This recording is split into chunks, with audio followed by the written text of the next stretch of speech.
म्हणजे दोन देव नाही आपल्याला किंवा तीन देव नाही, एकच देव आहे. पण येशू जो त्याचा पुत्र आहे तो शरीरात या जगात आला. समजून घे, कशात आला तो? शरीरात या जगात. म्हणून कन्फ्युजन होतं, बऱ्याचशा लोकांना त्रैक्य सांगता येत नाही आणि ते म्हणतात मग बर्फ पाणी हवा. बर्फ पाणी हवा नाही, सिंपल आहे. इथं देव जो आत्मा, हा देवाचा पुत्र येशू ख्रिस्त, याच्यावरती देवाचा आत्मा आला आणि हे मनुष्य मात्र यांच्यावरती आता शेवटच्या काळात देवाचा आत्मा आला. सिंपल. हा जो देवाचा आत्मा आहे हा पिता, हे पुत्र, आणि आता जो आत्मा कार्य करतो, जो देवाचा आत्मा, हा जो आत्मा येशूवरती आला, हाच आत्मा मनुष्यावरती आला. म्हणून आम्हाला एकच देव आहे आणि तो देव जो आहे तो सार्वकालिक, सार्वभौम आणि सर्वश्रुत देव आहे. तो परमेश्वर आत्मा आहे. Hallelujah, hallelujah. त्रैक्यामध्ये कन्फ्युज व्हायचं नाही. काही लोक पिता, पुत्र, पवित्र आत्मा, मग पिता कसा, पुत्र कोण, पवित्र आत्मा कोण, ते कन्फ्युज होतात. पिता, पुत्र, पवित्र आत्मा सिंपल आहे. पिता जो आत्मा आहे तोच आत्मा येशू ख्रिस्तावर आला आणि तोच आत्मा आजच्या काळामध्ये मनुष्य मात्रावर आला. म्हणून जो देव परमेश्वर ज्याने अखिल सृष्टी निर्माण केली, देव जो आत्मा आहे त्याची भक्ती आम्ही करतो, त्याची उपासना आम्ही करतो. आणि त्याचा पुत्र हा खास आहे कारण की याने आमच्यासाठी वधस्तंभावर प्राण दिला, म्हणून आम्ही याची उपासना करतो. कारण की देवाने त्याला पुत्र बनवलं, देवाने त्याला पृथ्वीवर सर्व अधिकार दिल्या आणि देव स्वतः म्हणतो की पृथ्वीवरती आणि वर स्वर्गात येशू ख्रिस्ताला सर्व अधिकार दिलेले आहेत. अधोलोकाच्या किल्ल्या त्याच्या हातामध्ये आहेत, कारण की याने जे बलिदान केलं ते कोणीच करू शकलं. Hallelujah, hallelujah. आम्ही याच्यासारखं राहिलो नाही. फार पवित्र जीवन तो जगला, मनुष्य रूप धारण करून आला, पण तरी देखील त्याने पाप केलं नाही. त्याच्या काही कोणतंही पाप नव्हतं. मनुष्य रूप धारण करून आला, पण त्याने मोहाला बळी पडला नाही. सैतानाने परीक्षा घेतली, त्यावेळेस त्याने सैतानाचं ऐकलं नाही. आम्ही असतो तर लगेच सैतानाचं ऐकलं. ह्या धोंड्याच्या भाकरीवर, हा देवा मी तुझा पुत्र आहे, धोंड्याच्या भाकरीवर लगेच करून दाखवण्यास आम्ही सैतानाचं फार लवकर ऐकतो, पण त्याने सैतानाचं ऐकलं नाही. त्याने जे टास्क देवाने दिला होता, जो देव आत्मा त्याने जे सांगितलं ते कार्य त्याने वधस्तंभावरती पूर्ण केलं आणि तो वधस्तंभावर मृत झाला. 3ऱ्या दिवसापर्यंत तो त्या ठिकाणी कबरेत होता आणि 3ऱ्या दिवशी तो पुन्हा जिवंत झाला आणि आज शरीराने तो स्वर्गामध्ये आहे, आमच्यासाठी मध्यस्थी करतो आहे. म्हणून तो पुत्र आहे. म्हणून पिता, पुत्र, पवित्र आत्मा जो आहे हे एकच आहे. फक्त तो देवाचा आत्मा जो येशूवरती आला तोच देवाचा आत्मा आजच्या काळामध्ये आमच्यावरती आलेला आहे. म्हणून योएलाचं पुस्तक आम्हाला काय सांगतं की जो देव, जो आत्मा आहे, म्हणजे ज्याने सर्व सृष्टी निर्माण केलेली आहे, तो ज्यावेळेस आमच्यावरती येतो त्यावेळेस आम्ही वेगवेगळ्या प्रकारे, म्हणजे पवित्र शास्त्र आम्हाला सांगतं की मग इथं संदेश देतील. जे मनुष्य मात्रावर ज्यावेळेस तो आत्मा येईल त्यावेळेस काय होईल, तुमचे तरुण संदेश देतील, त्याच्यानंतर वृद्धास स्वप्ने पडतील आणि दास व दासी यांच्यावर आत्म्याचा वास. कारण की तो सामर्थ्याचा आत्मा आहे, तो देवाचा आत्मा आहे आणि देवाचा आत्मा ज्यावेळेस येतो त्यावेळेस कार्य होतं, ते कार्य विफल ठरत नाही.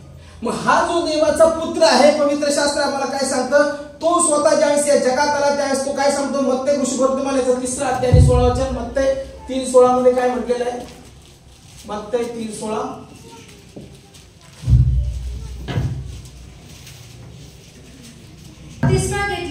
मग बाप्तिस्मा घेतल्यावर येशू लगेच पाण्यातून वर आला. येशू लगेच पाण्यातून वर आला आणि पहा आकाश उघडले. आणि पहा आकाश उघडले. तेव्हा त्याने परमेश्वराचा आत्मा कबुतरासारखा उतरताना व आपणावर येताना पाहिले. हे त्याच्या बाप्तिस्म्याच्या वेळेस घडलं. ज्यावेळेस येशू ख्रिस्त प्रायश्चित्त करण्यासाठी तिथे आला. येशूला प्रायश्चित्त करण्याची गरज नव्हती, येशूच्या ठाई पाप नव्हतं, कारण की त्याचा जन्म मूळतः पवित्र आहे. पवित्र आत्म्याच्या सामर्थ्याने, देवाच्या आत्म्याच्या सामर्थ्याने त्याचा जन्म झाला, म्हणून त्याला पश्चाताप करायची गरज नव्हती. आम्हाला पश्चाताप करायची गरज आहे. बाप्तिस्मा का घेतो आपण? बाप्तिस्मा म्हणजे बुडणे किंवा बुडवणे. ज्यावेळेस आपण बुडतो पाण्याखाली त्यावेळेस आपण जुना मनुष्य गाडतो, म्हणजे जे पाप आहे त्या पापाला आपण मरतो. येशूला पापाला मरण्याची गरज नव्हती, त्याच्या ठाई पाप नव्हतं, त्याने पाप केलं नव्हतं. तरी देखील मनुष्य जातीसाठी किंवा हे रीतिरिवाजाप्रमाणे व्हावं म्हणून तो तिथे आला आणि बाप्तिस्मा करणारा योहान जो पश्चातापाचा बाप्तिस्मा देत होता त्याने त्याला बाप्तिस्मा दिला. आणि बाप्तिस्मा दिल्यानंतर ज्यावेळेस त्याने वरती आला त्यावेळेस त्याने बघितलं की त्याच्यावरती देवाचा आत्मा कबुतरासारखा येत आहे आणि तिथे वाणी झाली की हा माझा परमप्रिय पुत्र आहे, याविषयी मी संतुष्ट आहे. मग हा जो देव आहे, या देवाने याला पाठवलं आणि या देवाने ज्यावेळेस याला पाठवलं त्यावेळेस एकटाच तो तिथे नव्हता, त्याच्याबरोबर देव होता, पण तो कशा स्वरूपात होता? म्हणून बऱ्याचशा ख्रिस्ती लोकांना कळत नाही. आता नाताळाला सगळे जातील, उपासना करतील, घरी जातील, जेवण करतील, संपलं. पण देव कोण आहे म्हटलं तर त्यांना सांगता येणार नाही उत्तर. देव कसा कार्य करतो ते माहिती नाही, त्याचा पुत्र कोण आहे ते माहिती नाही. पण पवित्र शास्त्र आम्हाला स्पष्ट सांगतं की देव आत्मा आहे, म्हणून आम्ही एकाच देवाची उपासना करतो की जो निराकार आहे, जो आत्म्यामध्ये आहे, त्या देवाची उपासना करतो. आणि तोच आत्मा जो आहे तो येशूवरती आला आणि तोच आत्मा जो आहे तो मनुष्य मात्रावरती आलेला आहे. म्हणून येशू ख्रिस्त ज्यावेळेस बाप्तिस्मा घेतो त्यावेळेस आकाश विस्फारते आणि त्या ठिकाणी म्हटलेलं आहे की देवाचा आत्मा त्याच्यावरती उतरला जातो. जसं आपण वाचलं लूक 4:18 मध्ये, ज्यावेळेस येशू ख्रिस्त नासरेत गावामध्ये येतो, त्याच्या गावामध्ये त्याला गावातल्या लोकांनी पाहिलेलं असतं. लहानपणापासून तो तिथं वाढलेला आहे, शरीरात वाढलेला आहे. पण ज्यावेळेस तो सभास्थानात जातो आणि सभास्थानात जाऊन ज्यावेळेस तो पवित्र शास्त्र किंवा नियमशास्त्राचं पुस्तक उघडतो, त्यावेळेस तो लूक 4:18 मध्ये काय म्हटलेलं आहे, तो यशाचा ग्रंथ उघडतो आणि तो यशाची भविष्यवाणी जी आहे 400 वर्षापूर्वी केलेली ती सांगतो की आता परमेश्वराचा आत्मा माझ्यावर आला आहे. कोणावर आला परमेश्वराचा आत्मा? पुत्रावर आला. म्हणजे आता कोणावरती आहे देवाचा आत्मा? पुत्रावर, येशू ख्रिस्तावरती. म्हणून येशू जो आहे तो स्वतः शरीराने काम करत नाही, तर तो देवाच्या आत्मेच्या आज्ञेच्या बाहेर नाही. म्हणून जो काही तो काम करतो तो पित्याशिवाय करत नाही. जे काही चमत्कार करतो तो पित्याशिवाय करत नाही. देवाशिवाय आम्ही चमत्कार करू शकत नाही. सिंपल गोष्ट. देव नाही तर आम्ही काहीच करू शकत नाही. देव आहे तर करू शकतो. देव जर नाही तर आत्म्याचं काम होत नाही. म्हणून आत्म्याचं काम आत्म्याने होतं, शारीरिक काम शरीराने होतात. म्हणून देव जो आत्मा आहे तो कार्य करणार आहे आणि हा जो आत्मा आहे हा प्रभू येशू ख्रिस्तावरती आलेला आहे. आणि हाच आत्मा ज्यावेळेस येशू ख्रिस्तावरती आलेला आहे त्यावेळेस तो सांगतो लूक 4:18 मध्ये की आता परमेश्वराचा आत्मा माझ्यावर आला आहे. म्हणजे दिनास सुवार्ता सांगण्यास त्यांनी मला अभिषेक केलेला आहे. म्हणजे मला वचन सांगायचं आहे, मला सुवार्ता सांगायची आहे. ज्या संदेशांचं तुम्ही ऐकलं नाही, जे सेवक लोक वेळोवेळी आले त्यांचं तुम्ही ऐकलं नाही, त्यांना मारून टाकलं, त्यांना धोंडमार केली, तोच संदेश मला द्यायचा आहे की देव जो आत्मा आहे त्याची इच्छा आहे की तुम्ही जे देवापासून दुरावले गेलेले आहात, देव जो आत्मा पापामुळे तुमचा त्याचा दुरावा झालेला आहे, पुन्हा एक वेळेस त्या आत्म्याबरोबर तुमचा समेट व्हावा म्हणून मी आलेलो आहे. काय होतं माहिती का? देव आहे पवित्र, देव आहे पवित्र, त्याला पाप चालत नाही. आपण म्हणतो त्याला मटण चालत नाही, आपण कधी म्हणतो हे बिर्याणी खात नाही, यांना चिकन चालत, तसं देवाला पाप चालत. इव्हन तुम्हाला सांगतो जर पवित्रता आपल्यात नसली तर देवाच्या आत्म्याचं कोणतंच कार्य आपल्याद्वारे होत नाही. किती प्रार्थना करा, बॉम्बला पडून प्रार्थना करा, नाही तर उभं राहून प्रार्थना करा, नाही तर सगळी रात्र झोपून प्रार्थना करा, नाही तर 40 दिवस उपास करा, नाही तर आयुष्यभर उपास करा, देवाला काय चालत नाही? पाप चालत नाही. का चालत नाही? त्याचं पण उत्तर आहे. का चालत नाही देवाला पाप? पवित्र आहे तो, त्याचं नेचर आहे, त्याचं नेचर आहे, तो पवित्र आहे आणि पवित्र देवाला पाप चालत नाही. म्हणून पापी मनुष्य जो आहे पवित्र सानिध्यामध्ये जाऊ शकत नाही. जर मी पापी आहे आणि पाप घेऊन जर देवाकडे जातो तर देव सगळ्यात पहिले काय करतो? मला सगळ्यात पहिले काय करतो? देव काय करतो? स्वच्छ करतो. येशूने काय केलं? ज्यावेळेस मंदिरामध्ये व्यापार चालू होता, लोक कबूतर विकायला आले, हे करायला आले, ते करायला, त्यावेळेस त्यांनी काय केलं? सगळ्यात पहिले चाबूक घेऊन काय केलं? त्यांना फटके दिले आणि ते मंदिर काय केलं? मंदिर कसं केलं? पवित्र शास्त्र सांगतं पहिले करिन्थ्याचा 3 अध्याय 16 वचन की तुम्ही देवाचे मंदिर आहात आणि त्यामध्ये देवाचा आत्मा वस्ती करतो, हे तुम्हाला ठाऊक नाही का? जो कोणी या मंदिराचा नाश करेल मी त्याचा नाश करेन. मग आताचं मंदिर कोणतं आहे? हे मंदिर आहे. मग याच्यामध्ये जर व्यापार चालला तर काय देव काय सहन करेल का? देव सगळ्यात पहिले काय म्हणतो? स्वच्छ माणूस.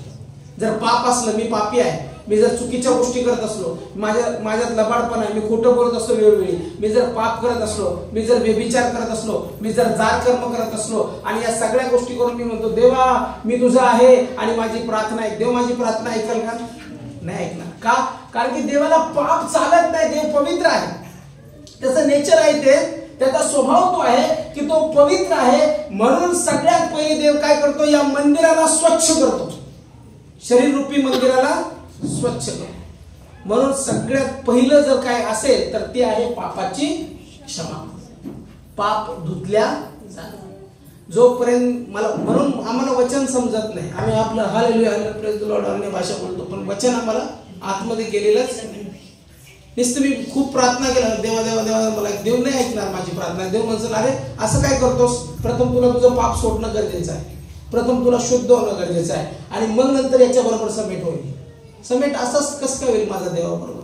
देवाबरोबर समेट होण्यासाठी पण मला तेवढं जीवन जगावं लागेल. मग हा पवित्र आहे आणि आपण पापी आहोत, आणि मग या पाप आणि पवित्रतेमुळे काय होतं की देवाच्या सानिध्यात आम्ही जाऊ शकत नाही, आणि हा अपवित्र माणूस, पापी मनुष्य याच्या सानिध्यात जाऊ शकत नाही. म्हणून तर त्याने त्याचा पुत्र पाठवला, जो पुत्र आमच्यासाठी मध्यस्थी केली, आणि तो वधस्तंभावरती गेला, आणि त्याचं रक्त ज्यावेळेस या पापी माणसावरती लागलं जातं त्यावेळेस या पापी माणसाचे पाप धुतल्या जातात, आणि मग हा पापी पवित्र म्हटला जातो. आणि मग आता काय झालं, हा पापी पण पवित्र आणि देव पण पवित्र आता झाला यांचा समेट. मग होतो आपला देवाबरोबर समेट. मग तो समेट कोणाच्या द्वारे होतो? येशूच्या रक्ताद्वारे. मग येशू जो देवाचा पुत्र आहे त्याने आमच्यासाठी वधस्तंभावर प्राण दिला. त्यामुळे काय होतं की आम्ही पापापासून शुद्ध होतो, आणि शुद्ध झाल्यानंतर आता आम्हाला बकरं कापण्याची गरज नाही, कोंबडं कापण्याची गरज नाही, त्याचं रक्त शिंपडण्याची गरज नाही. तर एकदाच येशू ख्रिस्ताने आमच्यासाठी वधस्तंभावर प्राण दिला, आणि जो कोणी येशूच्या वधस्तंभावर विश्वास ठेवतो, त्याच्या रक्तावर विश्वास ठेवतो, त्याला विश्वासाने नीतिमान असं गणल्या जातं. आम्ही त्या दिवसापासून काय होतो? नीतिमान. मग नीतिमान झाल्यानंतर असं थोडी की आपण पापातच करत राहू, पाप करायचं परत पश्चाताप. काही लोक काय करतात, पाप करतात आणि काय करतात, हे देवा मला क्षमा कर, आज मी चुकलो, मी पापी आहे. दुसऱ्या दिवशी परत तेच, तिसऱ्या दिवशी हे देवा मी चुकलो, मला क्षमा. पाप पश्चाताप चालूच असतं, आणि ते कुठपर्यंत चालू असतं? असं करू नका. जर तुम्हाला पाप कळतंय आणि जर तुम्हाला कळतंय की मी चूक केलेली आहे, एकदा क्षमा मागा, आणि क्षमा मागितल्यानंतर परत मागं वळून पापाकडे बघू नका, पापाला डेट व्हा. आपण काय करतो, पण देवा मला, काही लोकांना सवय असते देवा क्षमा कर, आणि क्षमा केल्यावर परत पाप, आणि परत देवा मला क्षमा. देव व्हायचं जा बाबा, कितीदा क्षमा मागतो, कितीदा हे करायचं ना. म्हणून मी जुन्या लोकांना वेळोवेळी समजून सांगत नाही. का समजून सांगत नाही? माझं नेचर पण आता काय झालेलं आहे, देवाने शिकवल्यामुळं बऱ्याचशा वेळेस तसंच झालेलं आहे. कारण मला कळतं की या जुन्या माणसाला मी सांगण्यात आयुष्य जरी घातलं तर तो सुधारणार नाही, कारण की तो तसंच करेल. पण जे असंख्य लोक जे माझी वाट पाहत आहे देवाचं वचन ऐकण्यासाठी, मी एका माणसासाठी त्या हजारो लोकांना सोडून देतो. मग आपण काय करतो, एकच माणसाला सुधारवण्याच्या नादात काय करतो, जे हजारो लोक वचन ऐकण्याविना बसलेले आहेत त्यांना देतो सोडून, आणि याच्याच पाठीमागे लागतो. घरात नाही एखादा माणूस फार त्रास देणारा असतो, तो वर्षानुवर्ष सुधरत नाही, तो हटवादीपणा करतो, आणि आपण त्यालाच वर्षानुवर्ष सुधारवण्याचा प्रयत्न करतो. आपण आपल्या बुद्धीने त्याला सुधरू शकत नाही. त्याला सोडून द्या, आणि जे हजारो लोक, असंख्य लोक जे देवाच्या आत्म्याची वाट बघत आहे, ज्यांना खरंच वचनाची गरज आहे, त्या लोकांना जाऊन सुवार्ता सांगा. निश्चित त्या लोकांच्या जीवनात ज्यावेळेस कार्य होईल त्यावेळेस देवा तुमचं पण नाव त्या जीवनी पुस्तकामध्ये आदराने लिहिल्या जाईल.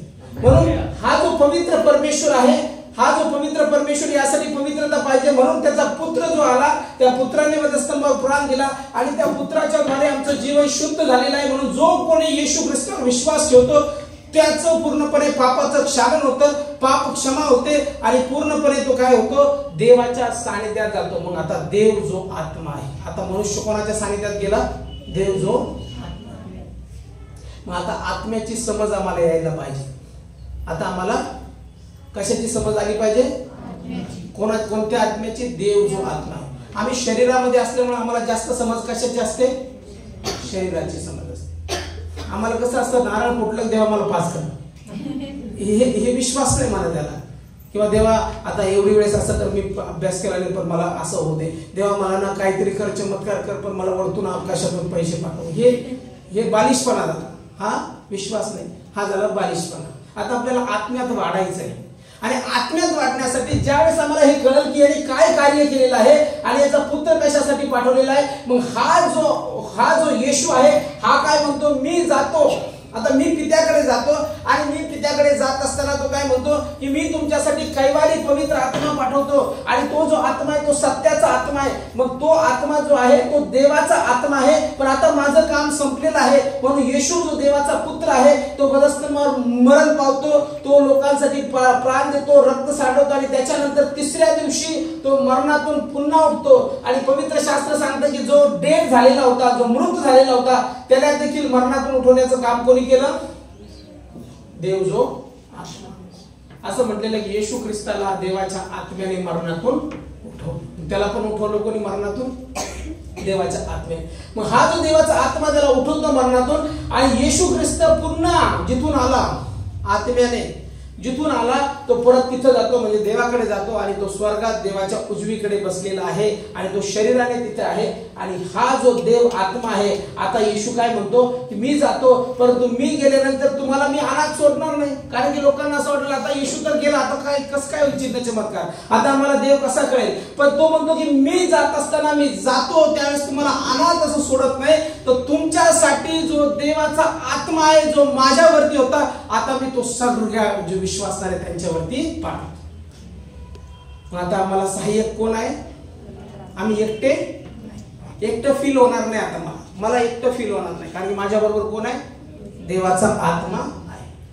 मला ज्यावेळेस बोलायचं असलं त्यावेळेस मी माणसाबरोबर बोलतो आणि नंतर मला जर बोलायचं असलं तर मी कोणाबरोबर बोलतो?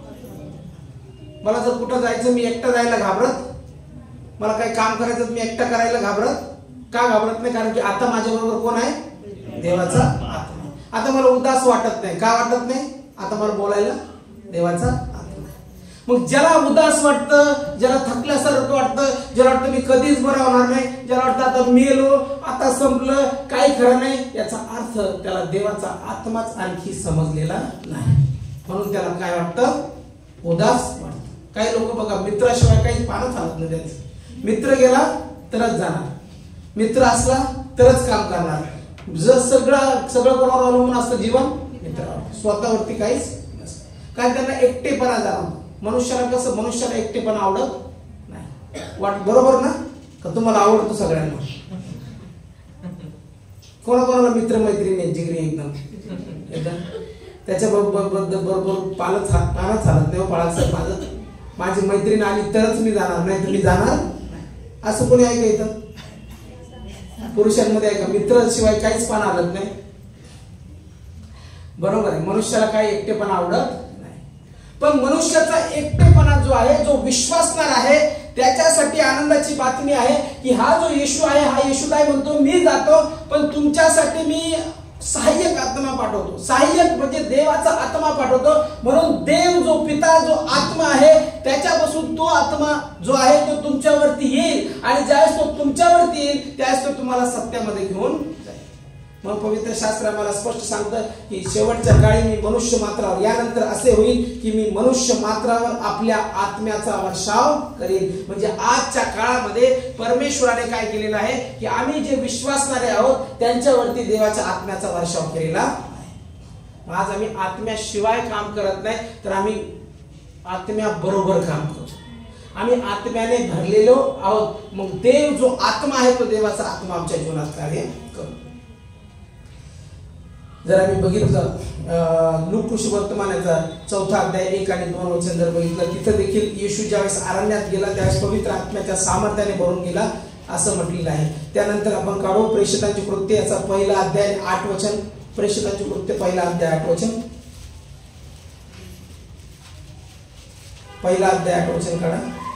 परंतु पवित्र आत्मा तुम्हावर येईल तेव्हा तुम्हाला सामर्थ्य प्राप्त होईल आणि यरूशलेमेत सर्व यहूदा शमरोनात पृथ्वीच्या शेवटापर्यंत तुम्ही माझे साक्षी व्हाल. आणि यरूशलेमेत यहुदियात शमरोनात व पृथ्वीच्या शेवटापर्यंत तुम्ही माझे साक्षी व्हाल. साक्षी होण्यासाठी किंवा देवाची सुवार्ता सांगण्यासाठी आम्ही आमच्या बुद्धीने ज्ञानाने परमेश्वराची सुवार्ता सांगू शकत नाही. त्यासाठी देवाच्या आत्म्याचं सामर्थ्य आवश्यक आहे. आणि म्हणून म्हटलेलं या ठिकाणी की परंतु पवित्र आत्मा तुम्हावर येईल. मग आता येशू काय या ठिकाणी सांगतो ते अभिवचन आहे की आता मी जातो पण मी गेल्यानंतर काय होईल की देवाचा आत्मा तुमच्यावर येईल. मग तो देवाचा आत्मा ज्यावेळेस तुमच्यावर येईल त्यावेळेस काय होईल? तुम्हाला सामर्थ्य प्राप्त होईल. मग जो कोणी देवाच्या आत्म्याने भरलेला आहे तो सामर्थ्यशाली आहे. तो कसा आहे? सामर्थ्यशाली. पण आपण काय फील करतो, स्वतः काय म्हणतो, मी एक ना धड भाराभर चिंध्या, देवा मी पायाची धूळ आहे, देवा मी फाटकी चिंधी आहे, देवा मी गरीब आहे, देवा मी साधा आहे, देवा माझं काही खरं नाही, देवा मी असा, देवा मी तसा. देव म्हणतो अरे तू सामर्थ्यशाली आहेस, अरे तुम्ही सामर्थ्यशाली आहात, तुमच्यावरती देवाचा आत्मा आहे, तुमच्यावरती सामर्थ्य आहे, यश आहे. पण आपण काय म्हणतो इथं स्पष्ट सांगितलेलं आहे, ज्यावेळेस पवित्र आत्मा येईल तेव्हा तुम्हाला सामर्थ्य प्राप्त होईल. आणि आपण काय कसे लोक आहोत विश्वासणारे, माझ्यात सामर्थ्य, मी एकदम फुसका. एक आंटी होते आणि त्या आंटी चर्चमध्ये आणि आम्ही व्हिजिटिंगला जायचो त्यांच्या इथं. त्यावेळेस नवीनच एक फॅमिली प्रार्थनेसाठी यायची आणि प्रार्थनेसाठी आल्यानंतर ती बाई नेहमी रिक्वेस्ट द्यायची. माझे मिस्टर कामालाच जात नाही, घरीच बसून राहतात, महिना झाला जातात आणि म्हणतात कामच लागत नाही, काय करावं काही समजत नाही. आणि मग एक दिवस आम्ही ते सिस्टर नव्हत्या त्यावेळेस विचारलं आंटीला, आंटी का हो काय भानगड आहे, हा व्यक्ती कामाला जात नाही. अहो बाळासाहेब पण तो माणूस लय ढिल्ला पुसूक आहे, तो माणूस लय ढिल्ला पुसूक आहे. ढिल्ला पुसूक म्हणजे काय, आळशी, तो काहीच करत. आपण काय करतो बऱ्याचशा वेळेस, आपण काहीच करत नाही आणि आपण काय म्हणतो सामर्थ्यच नाही, सामर्थ्य. देव म्हणतो पाऊल तर उचल, काम लागण्यासाठी पण काम शोधावं लागेल ना, जावं लागेल. आळसातच जर असलो तर होत नाही. देव 50% काम करतो, आपल्याला 50% काम करावं लागतं. असं नाही की देव 100% येऊन म्हणत चल बोट धरलं आणि चल बाबा झोपेतून उठ, चल आंघोळ कर आणि चल आता कामाला चल, तुला कामाला गेलं पाहिजे, आता तू यशस्वी होशील. असं देवाचा आत्मा काम करत नाही. देवाचा आत्मा सामर्थ्य येतो, पण तो सामर्थ्य जे आहे, जो विश्वासणार आहे, ज्याने पवित्र आत्म्याचं सामर्थ्य घेतलेलं आहे, त्याला साक्षी बनण्यासाठी तयार व्हायचं आहे. पवित्र आत्मा येतो त्यावेळेस काय प्राप्त होतं आम्हाला, सामर्थ्य. पण आम्ही कसे असतो, ढिल्ले असतो, कारण की आम्ही ते सामर्थ्य रिसीव्ह करत नाही. प्रत्येक गोष्टीमध्ये काही लोक बघा, होणार नाही, जमणार नाही, काही खरं नाही, असं होत नसतं, तसं होत नसतं, नाहीच होणार, कारण की तुम्ही सामर्थ्य आणखी प्राप्तच केलं नाही. जो असं बोलतो त्याने सामर्थ्यच प्राप्त केलं नाही. ज्याच्याबरोबर पवित्र आत्मा आहे त्याच्याबरोबर यश. मी सेवा भारतमध्ये यावर्षी शिकवलं, एक ट्युटर म्हणून काम केलं आणि 1 वर्षापासून माझे पैसेच आलेले नव्हते. आणि त्या दिवशी ब्रदर अशोक आणि आम्ही सकाळीच म्हटलो, खूप इथं घाण झालेली होती, पेंट मारला त्यांनी पण इतकं शिंतोडे पडलेले होते की विचारूच ना, असंख्य शिंतोडे, सगळं घाण.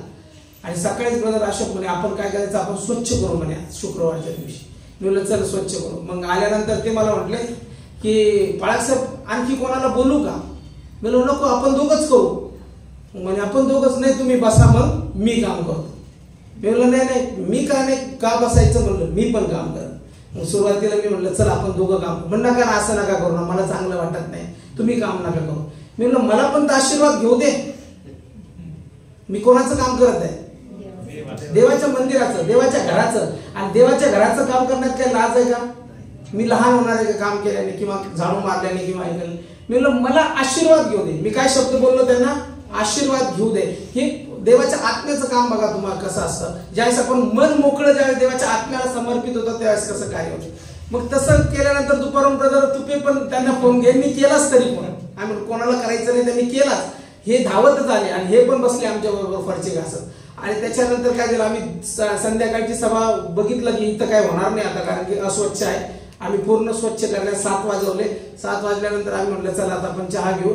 आणि आम्ही चहा घेण्यासाठी बंडू मोरेच्या हॉटेलकडे गेलो केरळला. आणि जसं गेलो रिक्षा तिथं थांबली, सकाळचे शब्द जे मी बोललेलो होतो ते देवाच्या आत्म्याने ऐकलेले होते. आणि लगेच माझ्या फोनवरती मेसेज आला आणि त्याच्यामध्ये ब्रदर म्हणजे 6,000 रुपये आले वाटतात. ब्रदर 6,000 आले वाटतं. हे देवाच्या आत्म्याचं काम आहे. सामर्थ्यशाली लोक आहात, रिलॅक्स राहायचं, जे करायचं ते देवाच्या आत्म्याच्या सामर्थ्याने भरून करायचं. म्हणून इथं काय म्हटलेलं आहे, परंतु पवित्र आत्मा तुम्हावर येईल त्यावेळेस तुम्हाला तो साक्षी करेल. म्हणजे काय करतो, तो आत्मा तुम्हाला सामर्थ्य देतो. आणि ज्यावेळेस ते सामर्थ्य तुम्हाला येतं त्यावेळेस ते तुमचं नसतं, तर देवाच्या आत्म्याचं असतं. जो देवाचा आत्मा आहे तो येशूवरती होता, तोच आत्मा या काळामध्ये आमच्यावर आलेला आहे. आणि ज्या मनुष्याबरोबर देव राहतो अयशस्वी कसा राहू शकतो? तो अयशस्वी कसा राहू शकतो? मग एक तर देव तुमच्या बरोबर नाही तर तुम्ही देवाबरोबर. दोन्हीतून एक गोष्ट. एक तर देव तुमच्या बरोबर नाही, काहीतरी चुका पाप चालूच आहेत, किंवा मग देव तुमच्या बरोबर राहू इच्छितो पण तुम्ही देवाचा हात सोडत आहात. देव जो आत्मा आहे त्याची इच्छा आहे की त्याने मनुष्य मात्राबरोबर संगती करावी. म्हणून म्हटलेले आहे की ज्यावेळेस पवित्र आत्मा येईल तेव्हा तुम्हाला सामर्थ्य प्राप्त होईल. आणि म्हणून योएल जो आहे 400 वर्ष अगोदरच भविष्यवाणी करून ठेवतो की देव जो आत्मा आहे या देवाच्या आत्म्याचा वर्षाव शेवटच्या काळी मी मनुष्य मात्रावर करील आणि मग तुमचे पुत्र आणि कन्या संदेश देतील, तुमच्या वृद्धास स्वप्ने पडतील आणि तुमच्या दास व दासी यांच्यावर आत्म्याचा वर्षाव करील. मग त्या काळामध्ये जी भविष्यवाणी केली ती आज पूर्ण झालेली आहे. येशू पण म्हणतो की पवित्र आत्मा तुम्हावर येईल तेव्हा तुम्हाला सामर्थ्य प्राप्त होईल. मग जे विश्वासणारे लोक आहेत ते एकटे नाहीत तर त्यांच्या बरोबर देव जो आत्मा तो त्यांच्या बरोबर असतो. म्हणून म्हटलं की देव जर समजत नाही तर देव पहिले समजून घ्या. जर देवच कळाला नाही तर तुम्ही अंधश्रद्धा सारखे भक्ती करता, अंधभक्ती, ती आपल्याला नकोय. कारण की देवाचं आणि तुमचं नातं आहे, माझं आणि तुमचं नाही. माझं आणि तुमचं शरीराने आपण इथं एकमेकांचे चांगले स्नेही आहोत, चांगले पाहुणचार करणारे आहोत. काही दिवस तुम्ही माझ्याबरोबर राहतात, काही वर्षांनी दुसऱ्याही चर्चमध्ये जाऊ शकता, त्याच्याबद्दल मला काही हरकत नाही. पण जिथपर्यंत तुम्ही इथं आहात तिथपर्यंत तुम्हाला हा देव आत्मा जो आहे तो समजला पाहिजे. म्हणजे कुठेही गेले तर तुम्ही यशस्वी राहता. तुम्ही माणसाला सोडलं तरी चालेल पण देवाला सोडू नका. हालेलुया. माणसाला सोडलं तरी चालेल, कारण प्रत्येक स्टेपला मनुष्य बदलतो. लहानपणी आपण ज्याच्याबरोबर राहतो त्याच्याबरोबर राहता तुम्ही अजून. तरुणपणी शाळेत ज्याच्याबरोबर राहायचे तो आहे का मित्र बसलेला? नाही. कॉलेजमध्ये ज्याच्याबरोबर होते त्याच्याबरोबर आहे का? प्रत्येक वयाच्या टप्प्यावरती आपले नातेवाईक बदलतात, मित्र बदलतात, लोक बदलतात. जे नव्हते ते आपल्या जीवनात येतात, जे होते ते आपल्या जीवनातून बाहेर जातात. जे फारच जिगरी होते त्यांचा नंबर आज ब्लॉक आहे. जे फार जिगरी होते त्यांचा नंबर आज ब्लॉक, आणि जे बिलकुलच जिगरी नव्हते ते आज जिगरी. हे माणसाचा स्वभाव आहे. म्हणून माणूस बदलतो, देव जो आत्मा आहे तो बदलत नाही. म्हणून मी तुम्हाला सांगितलं तुमचा विश्वास माझ्यावर नसला पाहिजे, देव जो आत्मा आहे त्याच्यावरती असला पाहिजे. आणि याच्यावरती ज्यावेळेस तुम्ही विश्वास ठेवतात आणि हे जर समजलं तुम्हाला देव, तर तुम्हाला देवाचा पुत्र समजेल. ज्याने आमच्यासाठी बदस्तंभावर प्राण दिला त्याचं प्रेमापासून तुम्ही कधीच विभक्त होऊ शकत नाही. आणि हा जर समजला तर आजच्या काळामध्ये जो देवाचा आत्मा आमच्यावर दिलेला आहे तो समजेल. आणि तुम्ही म्हणताल की मी एकटा नाही, मी एकटी नाही, तर माझ्याबरोबर कायम देवाचा आत्मा. मी या जगात एकटा नाही, माझ्या बरोबर देवाचा आत्मा आहे. मी पूर्ण पवित्र आत्म्याने भरलेला व्यक्ती आहे. म्हणून देवाचा आत्मा समजला नाही. विश्वास असाच ठेवायचा नाही. ठेवायचा विश्वास तर मजबूत ठेवायचा, नाही तर विश्वास ठेवायचा नाही. ठेवायचा विश्वास तर मजबूत ठेवायचा, अन्यथा विश्वास ठेवायचा नाही. माणसासाठी म्हणून जर विश्वास ठेवत असाल तर तुम्ही फेल आहात. माझ्यासाठी विश्वास ठेवत असाल तर फेल आहात. माझ्या परिवारासाठी विश्वास ठेवत असाल तर फेल आहात. तुमच्या पतीसाठी विश्वास ठेवत असाल तर फेल. पत्नीसाठी विश्वास ठेवत असाल तर फेल. मित्रासाठी विश्वास ठेवत असाल तर फेल. पण जर देव समजला म्हणून देवावरती जर विश्वास ठेवत असाल तर तुमचा विश्वास खरा विश्वास. हालेलुया. हालेलुया. हालेलुया. म्हणून मनुष्य मात्रावर मी आपल्या आत्म्याचा वर्षाव करेन. म्हणून देव जो आहे देव आत्मा आहे. त्याचा पुत्र ज्याच्यावरती देवाचा आत्मा गेला तो प्रभू येशू ख्रिस्त आहे. आणि आजच्या काळामध्ये आमची जो भेट घेतो आणि आमच्या बरोबर राहतो तो देवाचा आत्मा आहे. तो पवित्र आत्मा आहे आणि तो सामर्थ्याचा आत्मा आहे. आणि ज्याच्याबरोबर सामर्थ्य असतं त्याच्याबरोबर यश असतं, त्याच्याबरोबर आरोग्य असतं, त्याच्याबरोबर शांती असते, समाधान असते आणि महान कार्य व्हायला सुरुवात होतं. त्याला एकटेपणा जाणवत नाही, कारण की सामर्थ्य त्याच्याबरोबर असतो. आमच्या बरोबर काही असो किंवा नसो, पैसे असो नसो, आम्ही साधे असो, श्रीमंत असो, गरीब असो, कोणत्या स्थितीत असो, त्या स्थितीमध्ये आम्ही म्हणतो की आमच्या परमेश्वराचा आत्मा माझ्या बरोबर आहे आणि मी एकटा नाही, माझा देव माझ्या बरोबर आहे. हालेलुया. हालेलुया. मलाही पहिले तसं व्हायचं, एकटेपणा जाणवायचं. एकटेपणा जाणवायचं याच्यासाठी कारण मग मला सत्य परमेश्वर समजला नव्हता. मी आत्म्याने त्याच्या जवळ गेलेलो नव्हतो. आणि ज्या वेळेस मी आत्म्याने त्याच्या जवळ गेलो त्यावेळेस मला समजलं की मी या जगात एकटा नाही, तर त्याचा आत्मा माझ्या बरोबर आहे. म्हणजे मला बोलण्यासाठी देव आहे. मी कधीच एकटा राहू शकत नाही मरेपर्यंत, कारण माझा परमेश्वराचा आत्मा माझ्यावर आहे. कारण की हे शरीर त्याच्या आत्म्याचं मंदिर आहे आणि आत्मा ज्यावेळेस त्या शरीरात येतो त्यावेळेस तो आणि मी एक होतो आणि मग माझा जो मित्र आहे किंवा माझा जो बोलणार आहे तो माझा बोलणारा पवित्र आत्मा बनतो, तो मला सहाय्यक आत्मा ठरतो. जर पवित्र शास्त्रात सांगितले ते एकदम तंतोतंत सत्य माझ्या जीवनात उतरतं, कारण की माझ्या बरोबर देवाचा आत्मा वस्ती करतो आणि माझ्या बरोबर तो राहतो. आणि ज्याच्या बरोबर देवाचा आत्मा राहतो, मी त्याला काय म्हणलं, यशस्वी असतो. कारण की त्रास, संकट, दुःख हे आमच्या जीवनात येतातच. प्रत्येक मनुष्य जो या जगात आला तो त्रासातून जातो, संकटातून जातो आणि पुष्कळशा गोष्टीतून जातो. पण त्या संकटातून, त्रासातून जात असताना जो जॉय असतो, जो आनंद असतो, हा आनंद साधा आनंद नाही म्हणत आम्ही. जस्ट पिक्चर पाहिल्यावर जो आनंद येतो तो आनंद नाही. हा आनंद वेगळा आनंद आहे. हा आनंद स्पिरिट मध्ये येतो, आत्म्यात येतो आणि तो आनंद जो आहे तो त्या सर्व संकटावरती मात मिळवतो. हे साधा आनंद नाही, हा वेगळा आनंद. जसं आता सगळेजण पिक्चर पाहायला जाते, पुष्पा झुकेंगा नाही ते पिक्चर तुम्ही बघा. मी काही जणांना पाठवलं, त्या पिक्चर मध्ये थिएटर मध्ये काही बाया घुमायला लागल्या, दुष्ट आत्मा त्यांना लागला. त्या पिक्चर पाहायला गेले आणि एक बाई चेंगरून मेली, मनोरंजनासाठी मरण पावली. वेगवेगळ्या आत्म्यांनी लोकांना पछाडणं, तो आनंद जो आहे तो 3 तासाचा आहे. 3.5 तासाचा पिक्चर आहे, म्हणतात 3.5 तासाचा आनंद आहे. पण हा जो आनंद आहे हा सार्वकालिक आनंद आहे. या आनंदाने ज्यावेळेस तुम्ही भरता, देवाच्या आत्म्याने तुम्ही भरता, त्यावेळेस तुम्ही म्हणता की माझ्यामध्ये जो आनंद आहे त्या जगापेक्षा काहीतरी निराळाच आहे. मी माझ्या धुन मध्ये फार मगन. ते म्हणत नाही मैं अपनी धुन में मगन हो, क्योंकि मेरे साथ मेरा परमेश्वर है. परमेश्वर तुमच्या बरोबर आहे. म्हणून जो सत्य परमेश्वर आहे तो जर तुम्ही ओळखला, देव जो आत्मा आहे, जो येशू ख्रिस्तावरती आला आणि जो आज मनुष्य मात्रावरती आला, ते जर तुम्ही ओळखलं तर तुम्ही म्हणता की माझा विश्वास तो परमेश्वर ज्याने सृष्टी निर्माण केली त्याच्यावरती आहे आणि तो परमेश्वर माझ्या बरोबर आहे. तो परमेश्वर मला कधी एकटं सोडणार नाही आणि तो परमेश्वर असं म्हटलेलं मी युगाच्या समाप्तीपर्यंत, युगाची सर्व समाप्ती होईपर्यंत मी तुमच्या बरोबर आहे. युगानुयुग मी तुमच्या बरोबर आहे. मग कसा तुमच्या बरोबर आहे? आत्मा स्वरूपात मी तुमच्या बरोबर आहे. तुम्ही जिथून आला, मी तुम्हाला जगाच्या स्थापनेपूर्वी निवडलं. जगाच्या स्थापनेपूर्वी आपला जन्म झालेला नव्हता. शरीराने आपण इथं आत्ता आलो, पण आत्म्याने आपण त्याच्या जवळ होतो. म्हणून शरीराचं मॅटर करत नाही, इथं आत्म्याचं मॅटर करतं. म्हणून आत्मा आत्म्याची भेट घेतो. म्हणून देवाला आम्ही शरीराने ओळखू शकत नाही.